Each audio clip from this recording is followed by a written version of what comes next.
What's up, everybody? It's Lynn X here, and I'm back with another artist interview. Today, we're going to sit down with Virginia artist Era Hardaway. We're going to talk about his music, his record label Real is Rare, and his cipher on bars on I95. But before I get into it, I need you to turn that button red if you're not already subscribed, and stay tuned for more fire content. Now, let's get into it. Okay, we good. How are you? I'm doing good. How are you? Good, good. Thank you for taking the time to speak with me. I definitely appreciate it for sure. It's no problem. It's no problem. Yeah, so let's get into it. Let's start with you. So, who is Era Hardaway and how did you get your name? Um, that's a good question. Who is Era Hardaway? I'm a lot of things. I'll just say, man. I'm an original man, and my music, man. I just aspire to inspire everybody to be righteous and make the right decision when they live in their life. You know what I'm saying? My message is just to give you uh, solutions or wisdom through my experiences so it can save you time. So that's me in a nutshell, to be real with you. You know, all my music is basically just trying to motivate you to do the right thing or motivate you to hustle or whatever it may be that may be your endeavors as long as it's positive. My name, Era Hardaway, uh, that's long. Well, first, so before I was rapping, I was DJing. And you know, my name was DJ Era at first. You know, I picked up DJing from my dad. So I had DJ Era. Then I started producing. So I still kept the name DJ Era, but then over time I just dropped off the DJ. And then when I started rapping, like I said, it was just Era. And then I added the Hardaway because of Penny Hardaway. Penny Hardaway is one of my favorite basketball players. I'm very influenced, heavily influenced by phone posits, Penny ones, Penny twos, his shoes, just his whole, his whole legacy. So I chose Era too because it was like once I looked up the definition, I used to always wear a lot of hats, new Era hats. But once I looked at the definition, it was like a time period of innovation. So I just put the two together, Era Hardaway. So yeah. For sure, that's dope. So, definitely like throughout your music, the desire to like inspire and motivate everybody is very evident. But what inspires and motivates you? Um, what inspires and motivates me for real is family for real, for real. Um, my family really motivates me and inspires me. It's like the reason why they're my driving force is because I feel like I gotta provide a way for them eventually, you know what I'm saying? And make it so they don't gotta work no more or they don't got to strive to work anymore, struggle, whatever they may be going through, you know. Just because they were the ones that raised me and they were the ones that showed me the way. You know, I say family and then like just the love of music. Like I just got a love for this, especially hip hop, you know. Just doing the knowledge to the history and how it came to be and knowing that this is our culture, you know, it's like it's gonna always be a part of me and it's gonna always be a part of us if you understand the culture. So yeah. Yeah, absolutely. So growing up, I'm sure you listen to a lot, especially because you mentioned being a DJ. So growing up musically, who did you kind of gravitate towards and what artists inspire you and your style? Um Damn, growing up, that's a lot. Cause it's a lot of people I listened to growing up. Um Did you have any go-tos? Coming up, I'll say one thing that really inspired me was the Clips. Just Okay. because they were from Virginia Mm-hmm. and they were really like that's the only group I really knew that was from Virginia. Like I always was like, man, who gonna represent for us? And then once Lord Willing came out, oh man, I was sold. I was that them was the guys. Like I was like, yeah, that's who I wanted to be. That was my go-to. I remember getting a CD. I asked the CD for Christmas. My mom got it for me. I used to open it up and it had the rim as the CD. Like that shit was hard. But yeah, I would say them coming up. And who influences me now, my favorite artist is Jay Dilla. So like my favorite artist of all time is Jay Dilla. Like all around the board, like production, rap, and everything. That's him hands down. He holds that crown. But aside from that, if you want to say just rapping, I will say another one I was raised off of is Currency. Currency was a heavy influence in my life starting in middle school. Like, and I respect Currency because it was like I watched him grow with Young Money, you know, when he dropped Where the Cash At. But when I really did the knowledge to where he was coming from and what he was doing after that, like he really just didn't take the Young Money route and decided to take his own route.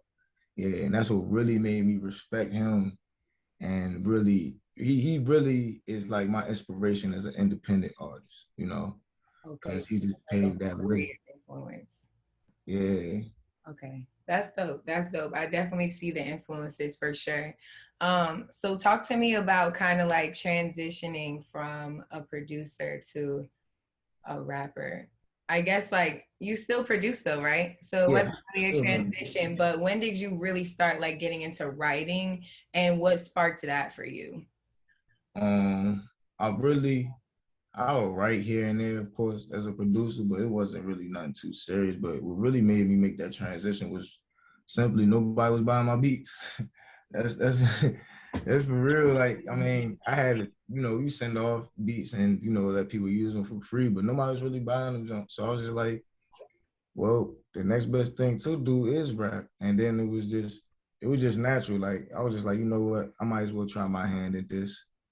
And that was the main factor for real. Like nobody was copping up. I was like, you know what, I'm gonna just rap and see where this takes me since I'm already doing the music. I already produce and I can record my own shit. So it's like let me try it. So yeah. I think that makes sense. So what did DJing kind of teach you about the industry, especially before you got into it? Because how old are you when you even started like playing on the turntables and stuff? I was like 6, 7, Oh, you were a let's kid. say. Yeah, I was really a kid when I started DJing. No little tykes, MIDI boards only. Nah, I mean, I had turntables, you know what I'm saying? Like just straight up. That's why I learned off of records and turntables. Like my own crates. My dad had me set up my own crate with my own mix, and yeah, that's how I started. But yeah, you asked me what made me make the transition. No, what did it teach you? Because I guess that kind of But put you in the industry a little early. early. Like, did you end up in the clubs and stuff too? Like, you played shows and everything.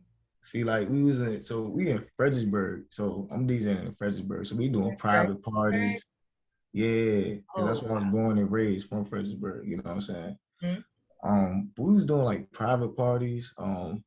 It would be like it wouldn't necessarily be a club, but what they would do in Fredericksburg, they'd take a restaurant and it was independently owned. At nighttime, they turn it into a club, kind of. You know what I'm saying? So, um, one thing it did teach me about the business, and one thing my dad always enforced is just to be about your business first. Like always get that out the way. Business before pleasure. He would always say that to me, like, yo, make sure whatever you doing, get your money first. Like at anything, like anything that you offering, make sure you get your money first, and that's discussed up front. And then I also learned uh like just negotiating like certain types of deals or negotiating like certain types of business, you know what I'm saying? Like just do one party. Like let's see if you could actually get like a reservation, actually be able to set up shop for months on end so you could keep your bread flowing in. So those are like the main two things I learned as a kid. Yeah. That's dope though, because I think for like independent artists, especially like a lot of the times coming by the knowledge, especially about the business, it's hard. Especially finding people who really gonna like actually help your business. So it was really nice that you had somebody, especially like a parent, that could help you and show you that way before you got there, for sure.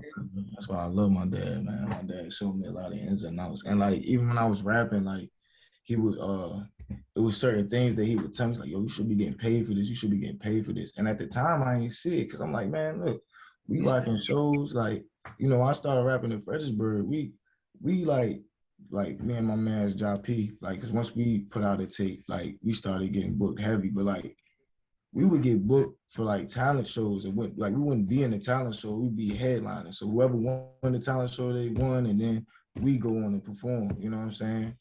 And he was just like, yo, you gotta be getting paid for this stuff. And I'm like, why would I be getting paid? Like it wasn't a thought in my mind of getting paid at first because I was just trying to get that name out there and build that buzz.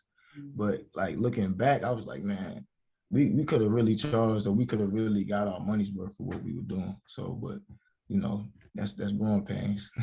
Yeah, for sure. So what has like the music scene been like for you in Virginia, just in general, like coming up in the game? um, it's just been a lot of grind, a lot of trying times. You know what I'm saying? You got a lot of people around you that might not take it as serious as you or don't take it as serious as you. A lot of fake shit. You know what I'm saying? It really builds your character. And if you're not built tough for this, you could easily give up. You know what I'm saying? Like I've been doing this for like 12 years. I've been rapping for 12 years. So it's like, you know, I could have gave up, you know what I'm saying, in like 2010, 2011, you know what I'm saying, before I started. But it just teaches you to build tough skin and also just keep going. You never know who's watching or who's paying attention. You know what I'm saying? Like I've seen, even though like it's like they get that connotation, it's hard to come up in Virginia, but like I've seen people make it out of here. You know what I'm saying? Like I've seen like one of the artists I used to always look up to too, younger. Now I'll mention is Nicholas F. You know, because he was just from Virginia and he was really grinding and coming up, but he was nice. You know what I'm saying? He was tough. And I was just like, yo, like, he's gonna make it. And then he had the tracks with Drake. And I was like, yeah, he right there. You know what I'm saying? So like him, like the Masagos, you know what I'm saying? Like it's mad people, you know what I'm saying? But yeah, you know, like that's what it really taught me, man. Just have tough skin and always keep your shit straight because you never know who's watching. For sure. And I think it's kind of hard to find people who understand what you're trying to do too. Because a lot of people don't understand like a free hustle for a little bit. Like they don't understand like that struggle until you make it. So I think it's definitely hard to like find that support sometimes is where you got to keep it when it comes. Mm-hmm. And But those low points though do tell you who really in your corner though, and that's why I say I really do appreciate like when times get low or when people feel like you ain't got a buzz, you really see who really there, who really actually is there for you and who's gonna work for you. So yeah. yeah. Nice. So talk a little bit about like some of your involvements and like your accomplishments because I know you're involved with like Rap Elite. And that's a whole different kind of game other than like just making music. That's like ciphers and like battle rapping and stuff. And that's not something that everybody can just do. So talk about that and kind of what got you into that.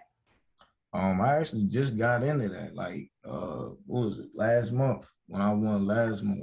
Um Yeah, I ain't win this month, but I mean last month I got into it. But I remember Radio B from like I said when I like the Nicholas F days when I was following Nicholas F. Like I know he was right there with him.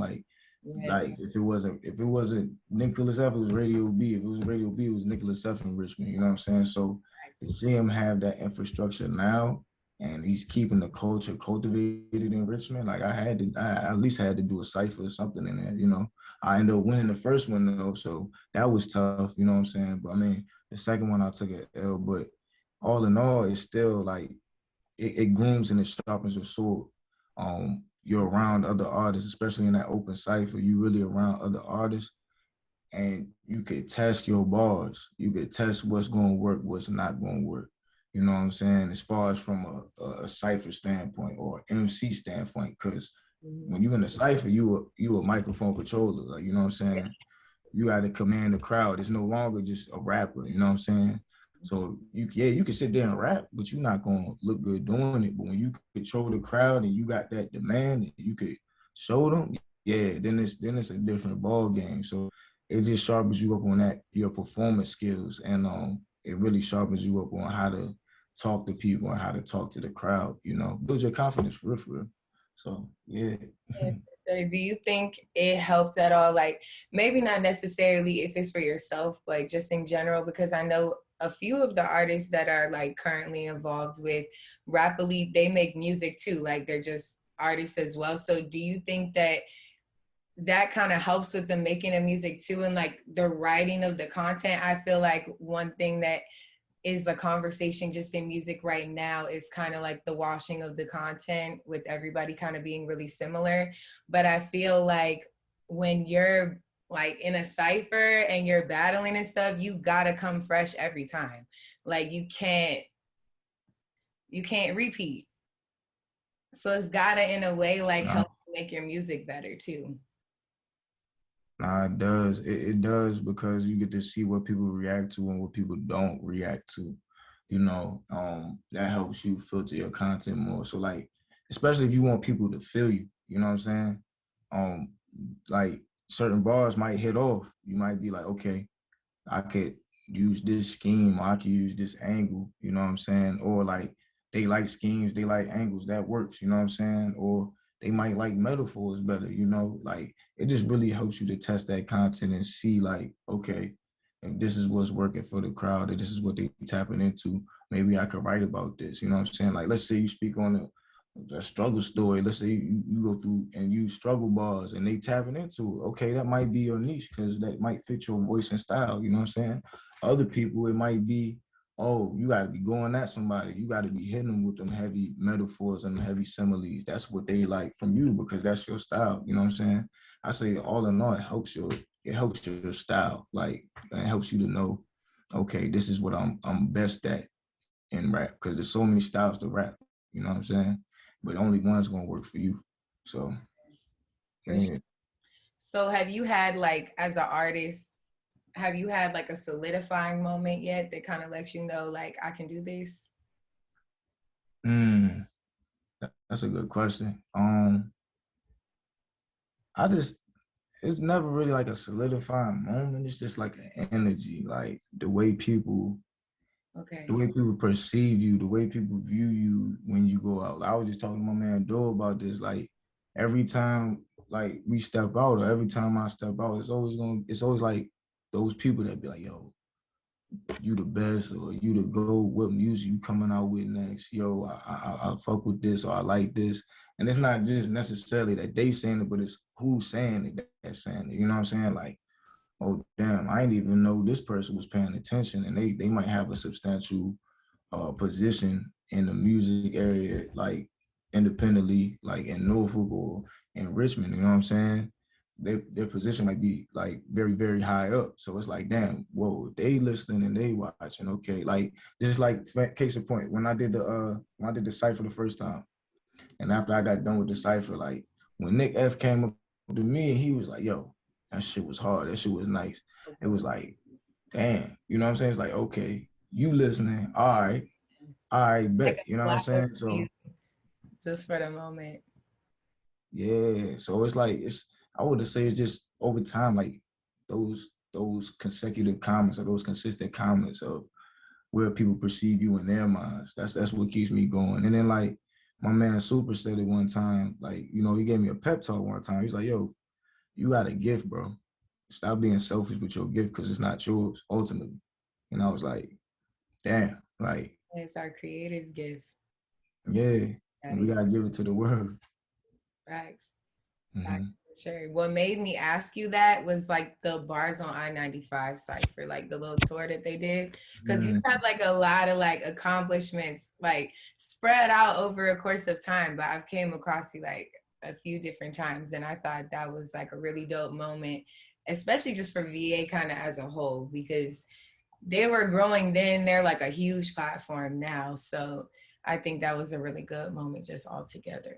Yeah, that was pretty fun too. That was kind of a solidifying moment, but that was one of the moments where it was just like my man's hit me. He was like, "Yo, we about to wrap up here," and I'm like, "Oh, word," So like Dom's hit me. He was like, "Yo, yeah, we about to wrap." So pull up to exchange. I pulled up, and then little do you know, it's that bars on I95 freestyle. You know what I'm saying? So I'm like, well, shit, you know what I'm saying? I gotta come with something. So, but I Yeah. was already prepared. Like once he said we rapping, I'm like, bet, you know what I'm saying? So, but that was one of the moments where I was just like, all right, I gotta execute. And then once I execute, it is what it is. You know what I'm saying? So, Mhm. yeah. For sure. That's dope. So talk to me about Real is Rare. Like talk to me about your brand, like its purpose and what your goals are for that. Real is Real the label, man.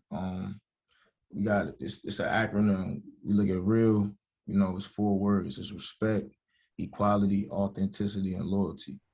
So and that's what's rare in the rap game. A lot of things are gimmicky. A lot of things people try to spin. A lot of things are social. People think it's all about the ice, cars, clothes, and the hoes.